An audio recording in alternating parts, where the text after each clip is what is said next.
Phénomènes étranges et inexpliqués, histoires insolites, énigmes non résolues, mythes et complots. Christian Page, bonjour. Salut Mathieu. Rebonjour, à vrai dire. On commémore cette année, 50 ans de l'histoire du barbu de Coleraine? Oui, le 50e anniversaire du barbu de Coleraine. Et là... Tu promenais à Coleraine récemment? Pas récemment, mais j'y avais été à l'époque, Okay. il y a quelques années. J'avais fait un reportage. Je tournais une série pour Canal D qui s'appelait Les Dossiers Mystères. Et on avait consacré un volet à Coleraine. Et j'avoue que c'est la seule fois où je suis allé à Saint-Joseph de Coleraine.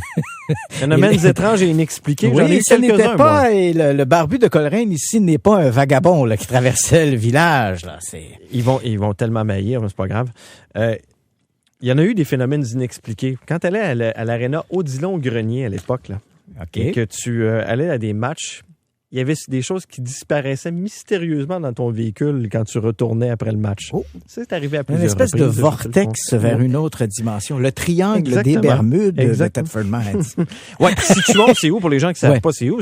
On est tout près de Thetford Mines, Absolument. tout près de la grande mine du lac d'Amiante qui était là. Voilà. Qui fait partie du territoire de Coleraine et non de Black Lake. Voilà. Précision géographique. Le barbu, lui, c'est qui? Le barbu de Coleraine, tu le mentionnes, 50 ans cette année. L'affaire commence, c'est une histoire assez complexe et qui va se poursuivre sur plusieurs jours. Oui. En fait, la première affaire se passe le jeudi 29 août et on est en présence, ici je te nommerai pas tous les participants, mais on est en présence principalement de deux familles de gamins. Ce sont des bogus. Donc, ils se sont des cousins et ces gens-là, ils sont âgés entre 7-8 ans et 14-15 ans. C'est assez amusant parce que bogus, on comprend bien, il va y avoir des jeux de mots autour de ça, parce que bogus, en anglais, signifie fraude, arnaque, manipulation. Donc. Et là, donc, on a ces gamins, ces bogus, qui sont cousins entre eux et qui vont jouer dans le cimetière de Coleraine, parce que faut situer un peu le truc. À Coleraine, il y a ce cimetière qui est dominé par un immense rocher qui date de la dernière glaciation. Donc, le rocher était posé et il s'est brisé en son centre et ça forme une espèce de caverne. Donc, les jeunes entrent dans la fissure, ça fait une espèce de caverne et ça devient un peu le théâtre des jeux locaux là, pour les enfants. Donc, on aime bien aller jouer dans le cimetière de Coleraine.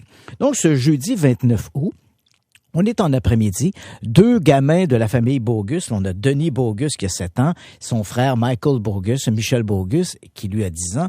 On s'amuse, on joue aux cow-boys et aux Indiens. Et voilà que vers à peu près 15h30, entre les buissons, ils aperçoivent une créature mystérieuse. Ce qui les frappe, c'est la créature, elle n'est pas très grande, elle mesure à peu près 1 mètre de haut, elle a de gros yeux globuleux luminescents, sa peau est comme plissée comme la peau d'un lézard. Un des enfants dira d'ailleurs, c'était comme une peau préhistorique. La créature semble tout à fait immobile, les bras pendant de chaque côté d'elle. À cause de sa position, elle est derrière des buissons. Il ne voit pas vraiment si elle a des jambes.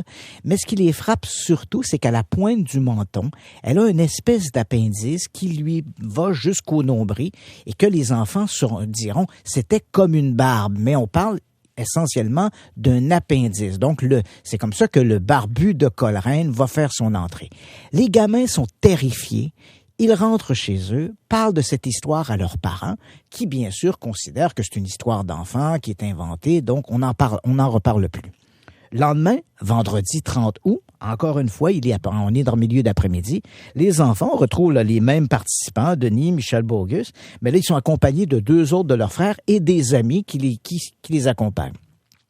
On s'amuse et soudain, vers 15h30, encore une fois, quelque part derrière les buissons, ils entendent un bruit, se retournent et voient la créature. C'est la 2e fois. Là. Tous les enfants la voient. Elle est identique. C'est la même créature que celle observée la veille. Donc, 1 mètre de haut, yeux globuleux, luminescents, cet appendice qui lui pend à la base du menton. Encore une fois, les enfants sont terrifiés, rentrent chez eux. Une peau en manque de crème hydratante. Il manquait d'un peu de 30-50 ou quelque chose. Donc, les enfants retournent à la maison. Et là, évidemment, détail intéressant, au moment où ils regardent cette créature, il l'observe, il la dévisage pendant une dizaine de secondes et voilà que la créature disparaît sous leurs yeux.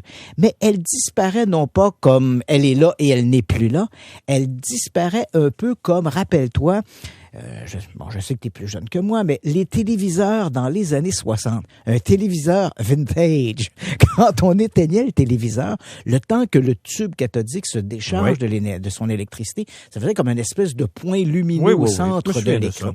Donc, les enfants disent, la créature, elle a disparu sous nos yeux, mais elle a disparu comme ça. Elle a fait une sorte de zébrure lumineuse, elle est devenue un point et elle n'était plus là. Donc, on en est à la deuxième soirée. Le samedi 31 août, les enfants décident de retourner dans le cimetière. Ils sont encore une fois accompagnés de leurs amis et c'est à peu près la reprise du même scénario. Ils observent la créature, la dévisagent, une vingtaine de secondes. Elle disparaît à nouveau. Et je te ferai remarquer que tout le long de ces observations, il n'y a pas d'ovni ou rien de truc comme ça. Simplement cette mystérieuse créature qui apparaît dans le cimetière de Coleraine. Les parents disent aux enfants, c'est amusant parce que j'ai rencontré les enfants devenus adultes et l'un d'entre eux, Georges Bogus, qui aujourd'hui est un homme d'affaires important dans la région de Thetford Mines, me disait, quand les enfants disaient ça à maman, elle disait, arrêtez d'aller jouer dans le cimetière, ça doit être un quêteux. Hein? C'est l'expression pour un mendiant. On disait, ça doit s'agir d'un quêteux. Et finalement, arrive le dimanche 1er septembre 1968. Et là, c'est la grande finale. Donc, les enfants retournent dans le cimetière en matinée cette fois-là. Ils ont réussi à convaincre le plus vieux de leurs frères, Georges, justement, dont je te parlais, cet homme qui est devenu aujourd'hui un homme d'affaires. Georges a 16 ans. Ce n'est plus le genre d'individu à croire au croque-mitaine et au Père Noël, alors que ses frères plus jeunes auraient pu être un peu influencés par des trucs qu'ils auraient vus. Donc, Georges arrive sur place, ils sont à vélo, ils ont leur bicyclette, et alors qu'ils se promènent dans le cimetière, ils la voient à nouveau. Cette mystérieuse créature se tient près du charnier, près du rocher, et là, il voit donc cette créature. Georges la voit très distinctement, il ne peut que confirmer la vision de ses frères cadets. Tous ces gens-là retournent à la maison, ils racontent l'histoire. Ils vont réussir à convaincre leurs parents d'aller faire un tour dans le cimetière. Donc, en début d'après-midi, 2 parents, parce que là, on parle de 2 familles de Bogus, frères et cousins, donc les 2 parents retournent dans le cimetière, font un tour du cimetière, ne voient absolument rien.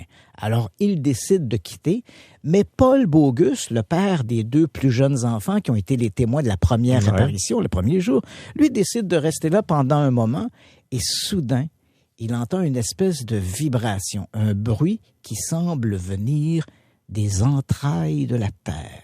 Oh. Il entre dans cette fameuse caverne, ce bloc brisé dans le cimetière, ce gros rocher. Il entre dans cette caverne et il entend distinctement un grondement comme si sous terre, il y avait des machines. Il s'appuie l'oreille contre la paroi de la roche, il sent distinctement la vibration. Il calcule sur sa montre, la vibration dure 8 minutes. Elle s'arrête pendant 5 minutes, reprend pour une période de 8 minutes et s'arrête à nouveau 5 minutes. Elle refait ça 3 ou 4 fois et ensuite elle s'arrête définitivement. Évidemment, M. Bogus n'en parle pas aux enfants de peur d'ajouter davantage à leur crainte. Et puis arrive la soirée, et là vraiment c'est le coup de théâtre. Les jeunes retournent dans le cimetière. Ils sont armés d'une paire de jumelles 750 pour être bien sûr de tout observer. Et alors qu'ils s'avancent dans le cimetière, Georges, là on parle de 7 ou 8 enfants, incluant Georges Bogus, cet adolescent de 16 ans. Alors qu'ils s'avancent dans le cimetière, ils voient une lumière, une étoile passer devant la lune. C'est étrange, mais ce n'est pas l'objet de leur quête. Ils cherchent le mystérieux barbu. Et alors qu'ils continuent d'avancer dans le cimetière, ils voient apparaître au-dessus de l'endroit une espèce d'objet en forme de bol renversé qui fait à peu près 8 mètres de diamètre. Autour de cette machine, ils voient des lumières clignotantes. Alors que l'engin se déplace au-dessus du cimetière, ils voient distinctement la cime des arbres qui oscillent en direction de l'objet, comme si un champ magnétique, entre guillemets, attirait la cime des arbres vers l'objet.